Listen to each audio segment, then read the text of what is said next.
Like, of course, the year that Rockford is gettable, Hudsonville is the best Hudsonville team in 15 years. Right. What are the odds? Yeah.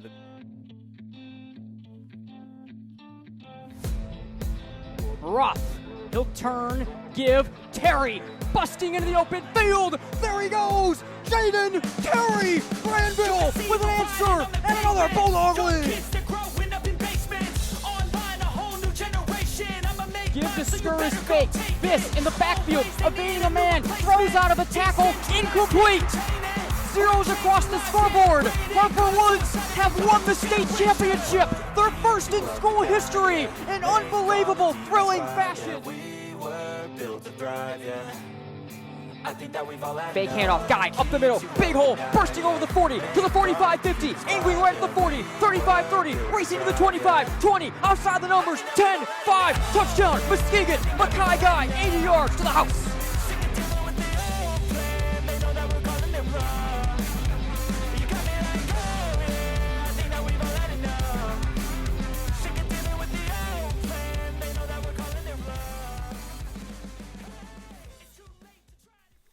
Welcome everyone to game night and the MGN YouTube page. This is Dawg Pod. Nate Dreyer, Chandler Timmer, and we are doing a Dawg Pod in a week that we actually are broadcasting a Grandville Bulldogs game for the first time since week 2. What a weird schedule it's been this year, but we will have the final 2 regular season games of the year for the Bulldogs. Video coverage from Bulldog Stadium, West Ottawa, this Friday, and then Caledonia next Friday. CT, of course, everyone like and subscribe here on YouTube.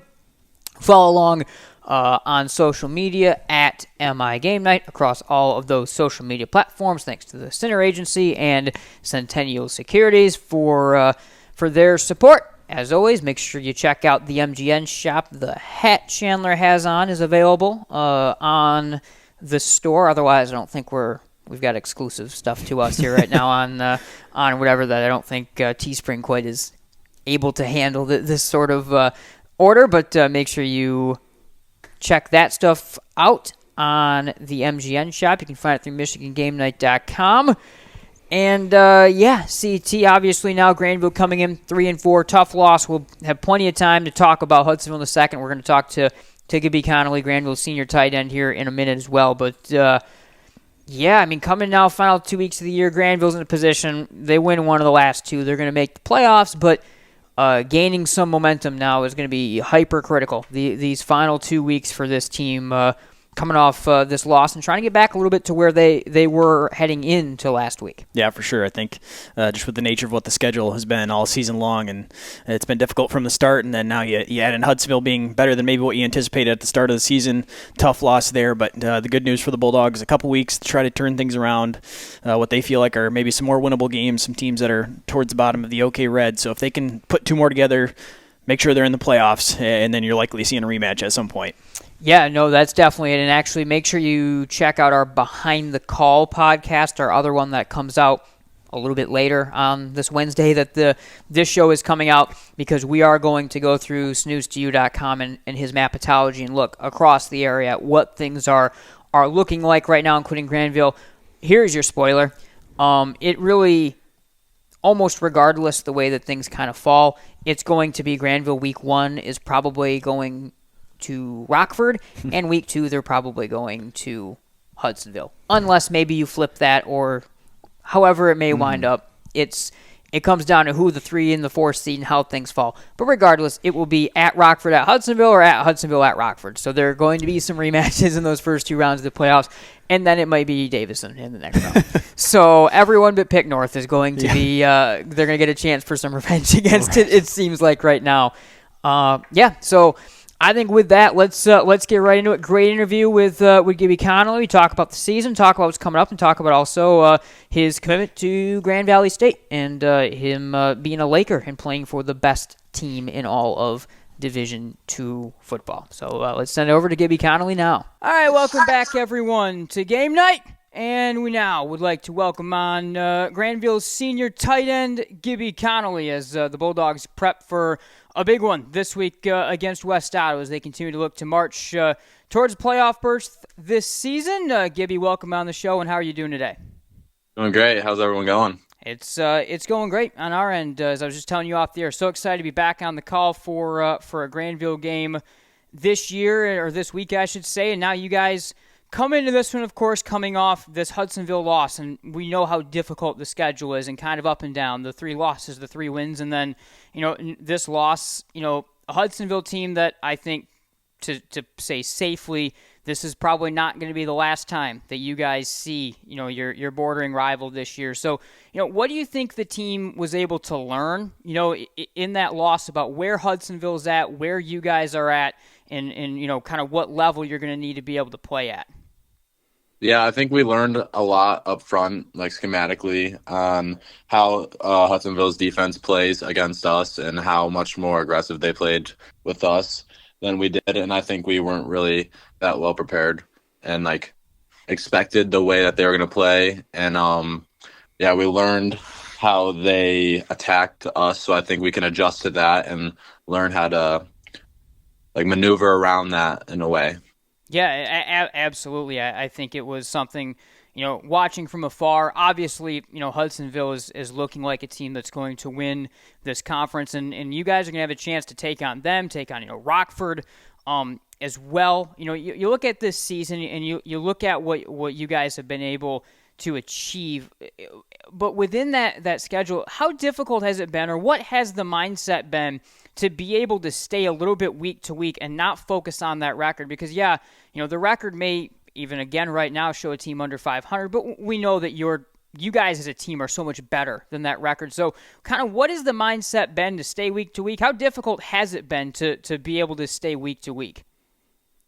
I mean, we've had our ups and downs, and I mean, we've struggled throughout week to week. But I think the mindset of that we're on a mission, and our mission is to, get the playoffs and make a run.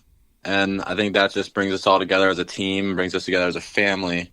I mean, it really like just the words "on a mission" bring us all together because that's what we've been like talking about since this winter when we were doing morning workouts. It's the mindset. So that's what we've been doing. And even though we've had our ups and downs throughout the last few weeks, we know we're able to compete with all these teams because of the scores, and we know that we could probably pull these out in the next few weeks. But we Yeah. just got to keep working as a team. No, absolutely. I think that's a great point. And again, there has to be something that we talk about being on a mission too.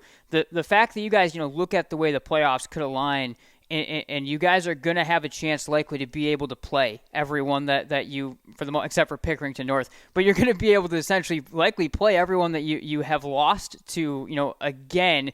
I think that adds to and probably adds to the growth. And speaking of growth, kind of transitioning from that, you look at the pass game this year. I know you've had a couple of touchdowns now in a couple of straight weeks, and the pass game on the whole, I think we've seen a lot of good development in throughout the year. Tell us a little bit about kind of where you think things have improved and where things you think in the pass game have a chance to even get that much better in these closing weeks. I think that, like, since we just have so many weapons on our offense, I think as we continue to work on them and continue to develop it in practice and just keep throwing new stuff in there, we can just continue to get better and better and just work together really well. I mean, our offensive line is working on pass blocking and working well with communicating so that all that stuff builds on each other, and it ultimately gets us a score. And it's really a different game this year when you can throw the ball, and everyone's been seeing that we can throw it this year. Yeah, no, it for sure, and it's something that I think more and more teams are certainly talking about. Kind of that same question. When you look at your game this year, what were kind of some of the main things that coming into the year you were looking to develop more during your your senior season? Where do you think you've been able to improve, and where do you think there's even another level in your game as you head into the playoff run?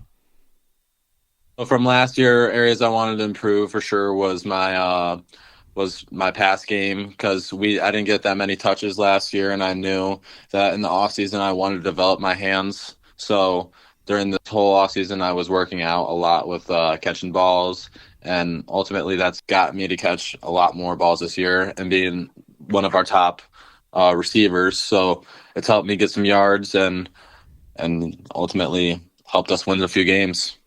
Yeah, taking a step aside from this season and looking ahead, and the picture of you that you can't see, but the picture of you that we have on screen is from one of your photo shoot days when you're at Grand Valley. You're committed to be a Laker. Now, as you may know from these shows, I'm a Grand Valley alum myself, so really excited about where this team is this year and where it's going in the future. Tell us a little bit about, that recruitment process, Coach Wooster coming in, and why you chose Grand Valley for the next level. Oh yeah, so I kind of started playing football pretty late, like taking football seriously late. I started taking it seriously about like my junior season was when I realized I could possibly go play college football. So I wasn't getting recruited much as a junior, and mostly into like my senior year, I didn't get recruited until the summer. So they saw me at the Jennison camp really early, and they said that they liked me, but I just wasn't to where I needed to be. And my whole goal was to go play at Grand Valley because I love the atmosphere. I love that it's close to home, and it's almost like a D1 atmosphere, but it's just a great school. So that was my whole goal. So they saw me at a few other camps. They saw me down in Indy. They saw me. I went to their camp here, and then they ultimately they invited me back to a cookout where we did like a workout, and then they offered me after that, and I just knew that that's where I wanted to be. I mean, you can't beat the Lakers, man. No, you definitely can't. And that program, even compared to, from when I graduated, they've built that whole new football facility too. Like you said, it's a D1 program that's operating in D2, and I think Coach Wooster is taking things even to another level, kind of building on that. And I guess maybe talk to that. So, Grand Valley in general, I think probably your favorite possibly to win the national championship this year in D2. But, how excited are you about where the future of this program is going to go in years coming as well? Because it seems like there's a physicality to this team. There's an attitude to this team. It feels like Grand Valley has some really, really exciting years ahead in these next couple of years that you're going to be a chance, or you are going to have a chance to be a part of. Yeah, I'm really excited to see where they can be and what they can do in the next few years as I become like a Laker. Because I know they touch on just being physically dominant and with the blocking schemes and in all aspects of the game, with just being physical and out physicaling all the other teams. And you can see that in all aspects of their game. So that makes me pretty excited. And I'm excited to see what I can do as a player, to see how much bigger I can get, how much stronger I can get, and see how I can affect the game when I play there. So, yeah. Yeah, kind of going off that physicality, how much, did the coaches mention, or did they like the fact that a lot of times you might get tight ends that you're recruiting that these are guys that are in more spread systems. They're at a high school level, they're probably the number one target. They're running routes on 70% of plays, or at least 60% of plays, versus you're coming from a system that if they're looking for a guy that can block, you're blocking 90% of the time anyway. So is that something that the staff mentioned, that they know that you're a player that kind of first and foremost has learned to be responsible blocking, and now you're going to be able to add the passing element on top of it? Yeah, they touched on that a little bit. They've seen the way that I can maneuver at camps is what the big thing they told me, and they're just like, we've seen your film that you can block, and we understand that you come from a wing T offense, which is you're gonna block 95% of the time. But since we've seen the way that you can move and be agile and catch the ball at our camps, they're like, we want you to do that for us here, and that's the main thing. What I'm gonna do there. Yeah, no, that's certainly great. And like I said, I'm very excited that you're going to get the chance to go to Grand Valley. Hopefully you've been able to rub that in, and we'll have a chance in a couple weeks to rub that into Coach Zenner as much as possible, especially when Grand Valley beats Ferris by 3 scores this year, as I think we're all certainly hoping is going to happen. This week, you guys have West Ottawa coming to Grandville. First, a back-to-back games here to close the regular season at home. Tell us a little bit about this West Ottawa team, what you guys are prepping for. I think obviously a solid defense, especially at the linebacker position that they bring. What do you think you guys are going to have to do well as an offensive unit to be able to consistently move the ball on them and be able to win this game? And obviously our run game is the biggest thing for us. So I think we're going to, at least for our offensive line coming off of that loss last week, we need to stay low. We need to be physical. we were out physicaled last week, and that's what we're touching on mostly this week is staying low and being physical, because that's what ultimately is going to win us games, because you can't move the ball if you're not out physicaling the other team. Yeah, and I guess just kind of, lastly, this is a West Iowa team. You guys have put a couple wins up against recently. How important is it going to be, again, going into the playoffs, just to try to stack a win or two here, get that confidence, once again rolling down the stretch? Because you guys have a chance to play at home, get things going again, get that confidence. So I'm sure it's something as a team you guys are looking forward to the opportunity to come back home now for these last couple games and try to stack a couple wins. It's super important to us, especially as our community. We need to show up and get a few wins, get our energy moving into playoffs. I mean, we've been on the road a lot this year, which is ultimately hard for us. But I think if we get these last few wins, we can get some momentum, get the fans going, get us ready for the playoffs. But ultimately, I think that's going to help us get motivated, having our fans there, having our family, having our community there to support us. All right, awesome. Gibby Connelly, Grandville's senior tight end, on his way to Grand Valley, of course, next year as well. He'll be ready to rock and roll here shortly as Grandville takes on West Ottawa here on Game Night. We are Centennial Securities, an independent firm with a team of committed professionals who strive to exceed our clients' expectations by giving outstanding service. We're proud to be part of our community where we live and work.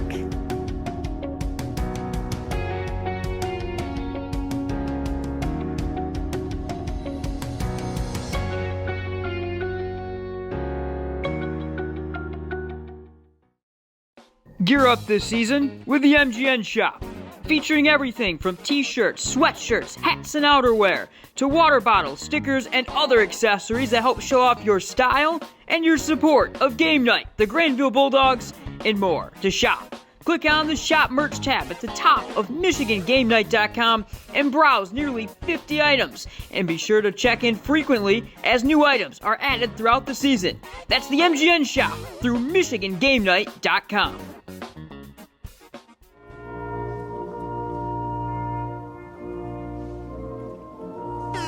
Upgrade to Music Jams Premium to get uninterrupted listening on all your favorite tunes. Click here to start your 7-day free trial. If it's important, it's not worth compromising.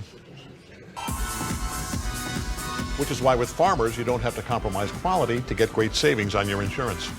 I got this.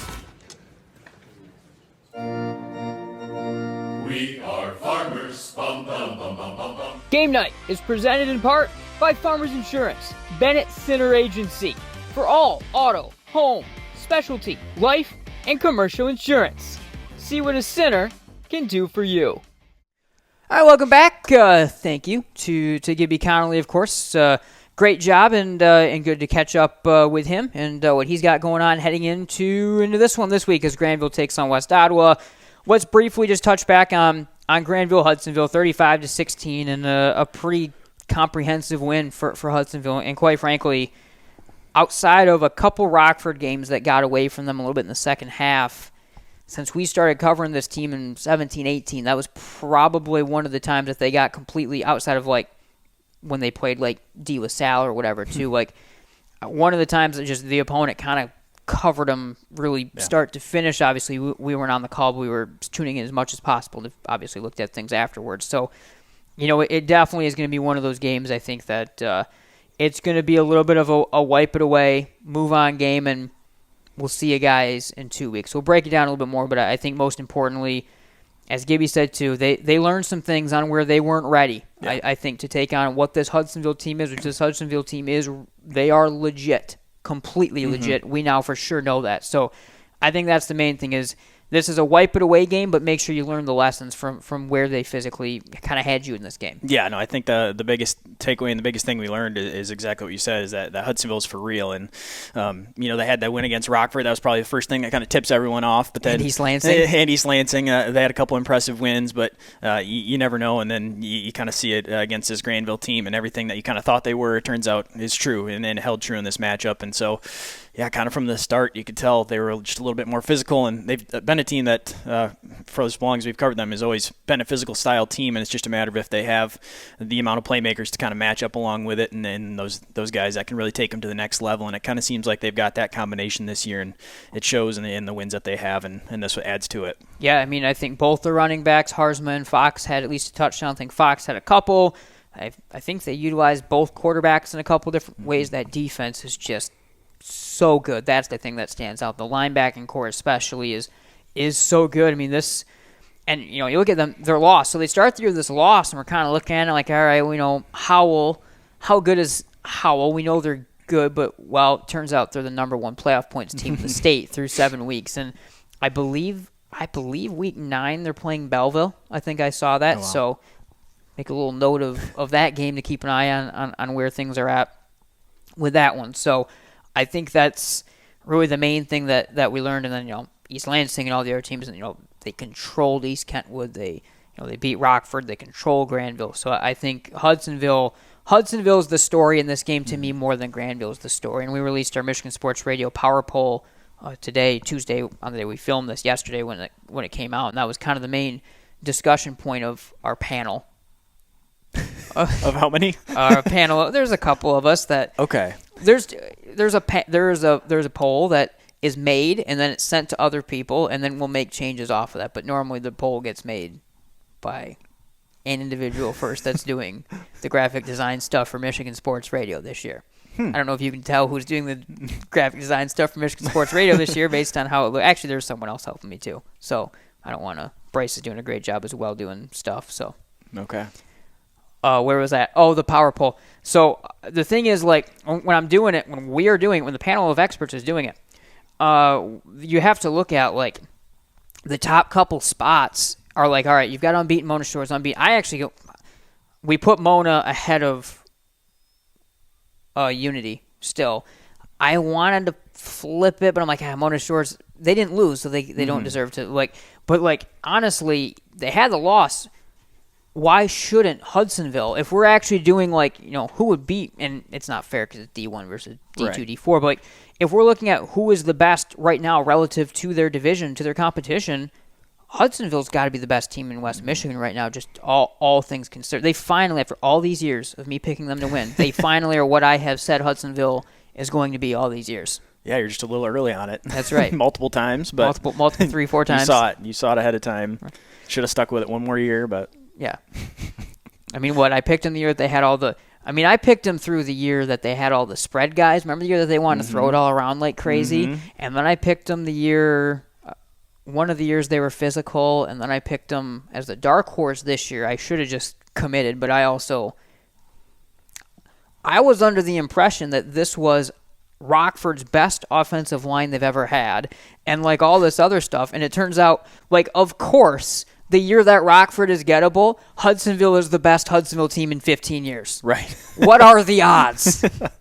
Yeah, the 2 years Rockford hasn't won it, Caledonia's got one of the best teams, and now Hudsonville looking like they're one of the best teams in the area. When you do get Rockford now, and then it's someone else, another rival in conference that's taking the step up. Yeah, it's tough. That's okay, Red things, I guess. It's the nature of the beast, and now you have a team down the road too, and another bird mascot that, in the conference that I think are going to keep taking players from other teams too and adding to their already deep cupboard, and I think going to be even that much nastier in years to come. So, you look at Grandville. So offensively, limited movement versus the stout defense. They did get a long-range touchdown from Jaden, who gets to 19, I believe, on the season. You have Connelly catches a 70-yard touchdown bomb from Newville, and the passing game on the whole, I think, was a little bit, I won't necessarily say shaky, but I think there were kind of a couple miscompletions to go along with that deep one. So again, it was feast or famine offensively, and that's a little bit of, we see that at Grandville.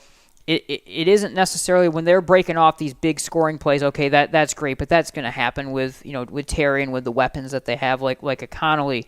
It's more about constant movement that also chews the clock, of which they just weren't able to do. No, it's just a really difficult time sustaining drives down the field, and yeah, I think you give Jaden Terry enough times carrying the football, and he's going to break one eventually. But I think you just look at like the majority of first and second downs, early down situations, and Hudsonville was kind of winning the line of scrimmage pretty consistently on those early downs and putting the Bulldogs in second and third and longs. And now suddenly the passing game's got a lot of pressure on it, and Hudsonville is smart enough to know that the pass is likely coming now, and it just kind of snowballs pretty quickly when you're not able to early on kind of establish the Bulldogs aren't able to establish themselves as maybe they have in earlier games, and things kind of unravel there after that kind of falls apart. Defensively, they give up 5 scores, obviously. I think were 4 rushing touchdowns, were 3, the bulk of them, for 3 for sure rushing touchdowns, maybe a 4th was rushing. This show sucks when we don't actually do the games. Regardless, though, the run game for Hudsonville runs wild. So here's the big picture thing I want to say about the defense going into the playoffs, because the defense had been getting better week by week. It seemed like week by week they get one more stop, one more play, the interception to seal things. They did force a fumble in this game. These final 2 weeks of the year, you're going to see a West Ottawa team that is spread but has a great run game out of the spread. And then you're going to see a Caledonia team that's spread, and they're really more of a passing team this year with Betzer and without some of the running weapons they've had the last couple years. So all that is a long way to say you have 2 weeks of kind of looking at the two sides of modern offense that you're going to face. Maybe not quite as talented teams as like a Rockford, Hudsonville, or Davison. But now before the playoffs, you kind of have 2 prove-it weeks here against 2 teams that are kind of 2 of the base archetypes that you're going to see in these coming weeks, and you're going to have to show it these, we're going to have our eye out for it. I think you're going to have to show it in these next couple weeks where those improvements are and where you can kind of show this is where we're going to be able to physically match Hudsonville, this is where we're going to be able to match the pass game of Rockford, and so on and so forth. Yeah, no doubt. I think you look at those matchups coming up, and you're hoping to see some improvement in those different aspects of the game, and trying to put together more of a game like what you saw against East Kentwood, like a defense where, I don't think the expectation, and never has been, that this team needs to be shutting teams out, and that shouldn't be the expectation against teams like Hudsonville and Rockford, but you'd like to see some improvement when it comes to stopping the run game, and something that you feel like that can tangibly be carried over into some of these matchups against more physical teams where, these 2 teams, the final 2 weeks, week 8 and week 9, you've got some talent on those teams, and not to take anything away from them, but just not quite to the level of some of the teams that the Bulldogs have seen. So I think naturally you get a little better matchup and can try to build some confidence, work on some things that, as the Bulldogs kind of talked about, that they learned from this Hudsonville team, and of course Rockford in the back of your mind always as well. But I think definitely some things that they can improve upon, and if you can put 2 impressive performances these final 2 weeks, you feel a lot better going into either one of those playoff matchups. And speaking of those playoff matchups, so when Grandville plays Rockford, we will not do that game for sure. We are in discussions about the Hudsonville game, even if it's at Hudsonville, what's going on. Because in the past, our Hudsonville MSR team hasn't really done radio games a ton. Of course, so the main thing is there's sponsorship, and there's all kinds of layers that are on top of who does what game, and so on and so forth. And we have other places that we also are looking to build playoff plan. Though, hopefully Grandville just wins a whole bunch of games, and we don't have to really think about it because we've got 3 or 4 later games. But for those first 2 rounds, it's a little up in the air. I don't see us doing the Rockford game at all, and then the Hudsonville game we're working on right now based on how that all aligns. So keep an eye out for that. Otherwise, we'll see. D2's interesting. Unity Christian's doing stuff. Hamilton might be doing. We'll see. It's all up in the air, but that's coming up. The one thing I can tell you is the next 2 weeks, Grandville games, plus next Thursday we're doing a doubleheader, and I don't know what that's going to mean for this show, because I don't know if I feel like editing and doing 2 complete podcasts, but we'll have to get an interview or something during the week. So I don't. All right. We'll do something. We'll do something related to. Maybe we'll do one show. We'll do Behind the Dawg or something. Behind the Dawg. Okay. We'll see. So that's Grandville, Hudsonville. Just kind of the overview on it. Let's take a look at West Ottawa. Our game this week, 6:30 on Friday night. A West Ottawa team. I think they're a 1-6 team that I think in a lot of ways is better than the record. That's always true of teams that play in the OK Red, and they saw Grand Ledge and some other good teams to open up their season. This is a team system-wise. They've been very spread, of course, since Pat Collins got there. They're more of a 3-4 base defensively, 3-3-5 based on how they do things. They'll shift things around quite a bit. I think they ran a 4-5-2 the last couple of years when they've played Zeeland West against the TE.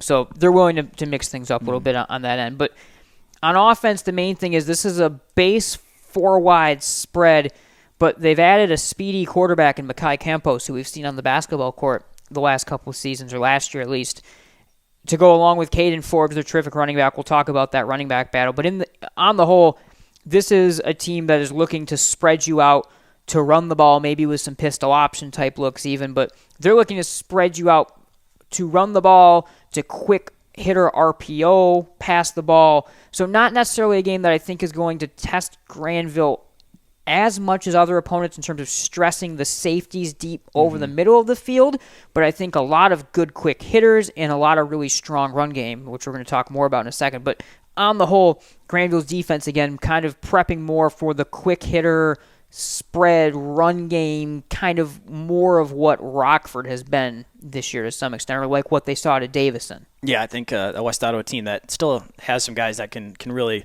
do some damage if you're not well prepared for them, and kind of what they do. And I think it's kind of tie in last week in the Hudsonville matchup a little bit too, is that they're such a physical team and they can run the football, but they also were taking some shots down the field. And so yeah, that puts a lot of stress on some of the secondary when you're one-on-one on the outside, because they're trying to play the run. They're still kind of running you over, and yeah, just things are rough. And when they're able to run the football and throw the football like that, I think this West Ottawa team is going to be much more heavily on the run side. They're going to still spread you out and give the illusion that they're going to throw the ball and really stretch the field. But I think the Bulldogs are willing to try to let the Panthers beat them vertically down the field and force them to try to do that. And I think West Ottawa, really, their game plan and what they do best is a lot of those short throws, if they've got some matchups that they like, but nothing really deep down the field, and then use a lot of motion.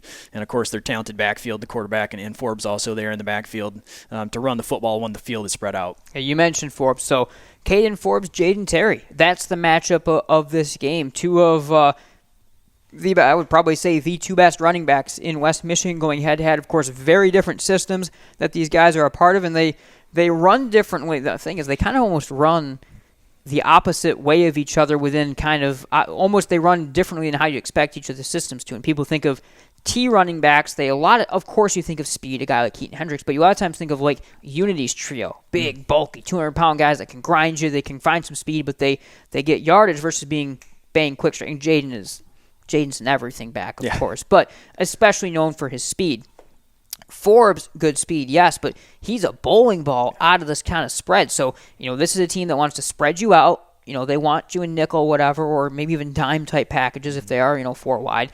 And then they're going to kind of send this bowling ball in these inside zone runs and try to pinball his way for 8-9 yards on some of these runs versus Jaden stretching around you a little bit. So that is really, I think, the main matchup. If there's one fun thing to look for in this game, it's going to be the running back battle. Yeah, really talented running backs, guys that are going to be playing at the next level, and I think we've been impressed by Forbes, years back when we first saw him, and you could tell right away he's kind of just got that talent. You can see it sometimes in the way that guys carry the football, and he was one of them that right away, it's like when he gets down the road, when he's an upperclassman, you're going to have to watch out for him, and I think that still applies that if you allow him to beat you, he will, because if you don't defend the run, if you're unable to get your hands on him and bring him down, he's the type of guy that they can lean on, and they will, and he can beat you that way just in using his legs and breaking off some big runs. Yeah, Caden right now, he picked up an offer from Wayne State a couple weeks ago. He sits at 16 touchdowns on the year. Of course, Jaden, like I mentioned, 19. Again, Jaden doing those 19 touchdowns against the toughest schedule,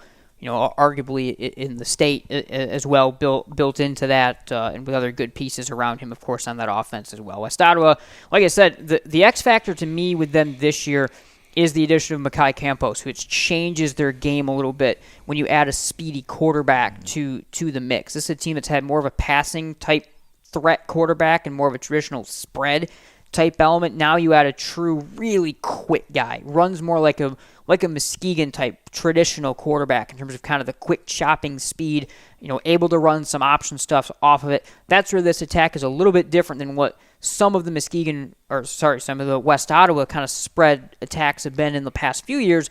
Is it really, really does stress you more on you've got this super balanced, terrific next-level running back, and now you've got this speedy quarterback who can get the ball out quick too, but really just kind of adds that dynamic element. We know Grandville, one of the things that traditionally has tripped them up defensively, even through a couple different systems and defensive coordinators is the quarterback run game. Yeah, I think definitely adds another element. When you've already got an extremely talented running back that you have to respect his ability, even when this field is spread out and you're defensively trying to cover everyone out wide, and you've got the running back that can run it, and now you're asking those defenders that are in the box yet to watch out for the quarterback run game as well. It can make things really difficult. So I think a big thing for the Panthers that they've got another threat with their legs that can use his legs back there that really makes the defense have to stay honest. I think going back to some of the best Panthers teams that we saw were when they had those quarterbacks that could run the football. There was a few years in there where they were a little bit more air raid throwing it in, like the Bosma years when they were throwing the football around quite a bit. But I think this offense at its most dangerous when they've got those guys that they can run read option type looks or just have a quarterback that is capable of pulling the ball down and running.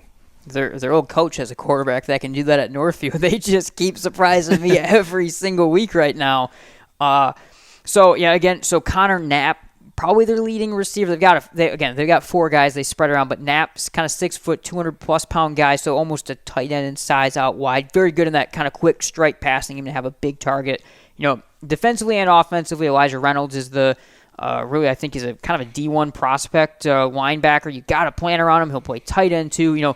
If West Ottawa chooses to do something physical in this game, it's going to probably start around Elijah Reynolds as a guy that both sides of the ball can be moved around and has to be game planned around. Again, strong linebacking core around with him as well that Grandville has to deal with. Yeah, I think offensively, if you catch the Bulldogs cheating the run a little bit too much and you're worrying a lot about the quarterback run game and the running back with so much talent, there's going to be some of those shorter throws kind of in the middle of the field. Reynolds can be that guy that they can look for and try to maybe get some conversions and in third or fourth down if they get to those situations, a target like that, a big body type guy across the middle of the field. But I think on defense too, I mean, of course, anytime you're talking about the T and against the Bulldogs like that, you look at what kind of physical defenders do you have either along the defensive line or at the linebacker position that can really step up and try to shut down the run game. And he's a guy that it's going to be difficult to run away from, but he's going to be all over the field.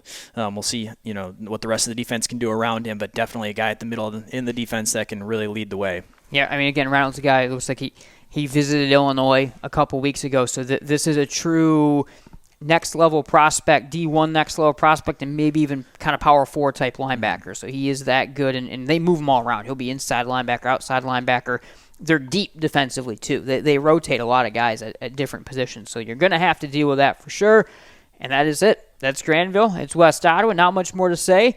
Outside of tuning to the pregame show, we'll have a couple of notes more to get you ready. We'll show you that Gibby Connelly interview once again if you missed it on the podcast that you're watching right now.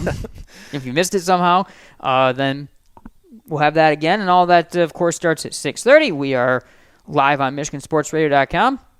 And at least for the rest of this football season, also still simulcasted onto our MGN YouTube page. So you know where to find us there. You know where to follow us on social media. And all of the like. Grandville, West Ottawa, as we got another Grandville game night here on MGN. Nate Dreyer, Chandler Timmer. See y'all Friday night.